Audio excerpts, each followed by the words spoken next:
First impressions are so important when it comes to a great patient experience. As I begin the visit, I make sure I have reviewed the patient's information before I enter the exam room. That sounds obvious, I know, but during a busy day, it's good to make an effort to collect my thoughts and be ready to listen.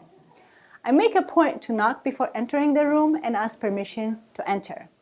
It's a courtesy to let the patient, or in my case, the parent know I'm coming in.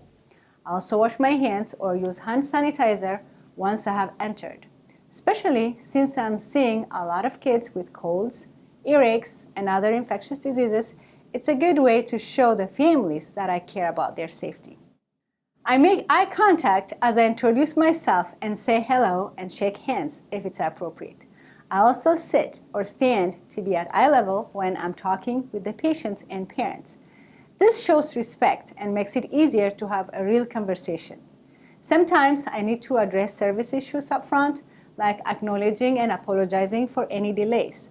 And I acknowledge everyone in the room. For example, if mom and dad are there, I want to ensure they know I'm talking with both of them. And I like to check in with the siblings who might have come along for the appointment as well.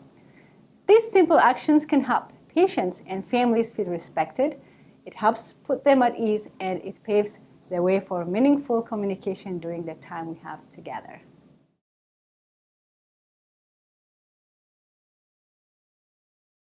At first, I was nervous about closing out a patient visit by asking, "Is there something else you'd like to discuss?" I was concerned that this would open another line of questions that couldn't be addressed in the time we had there and then. What I found, though, is that I can learn a lot about my patient's state of mind and overall health by listening to how they answer that question.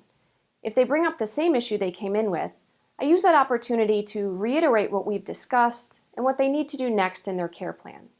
If they raise a new set of issues that need additional follow-up, I can make sure they get booked for a separate appointment. They appreciate knowing that I'm taking their concerns seriously, and I can steer the patient in the right direction to get the care they need. Finally, I ensure that I walk the patient out to the front desk. This helps ensure that tests and follow-up care are scheduled, and I can answer any last-minute questions. I can also direct patients to the pharmacy or other Oakwood services they'll need. And it gives me an opportunity to make that personal connection by shaking hands or giving a patient a hug. It demonstrates I care. How I end a visit is just as important as how I begin. Closing out the exam well and walking patients out helps ensure they understand what we've discussed and what the next steps are. It encourages them to come back to my office the next time they need care. And if they receive a Press Ganey survey, they're more likely to remember the entire visit as a positive, empathetic experience.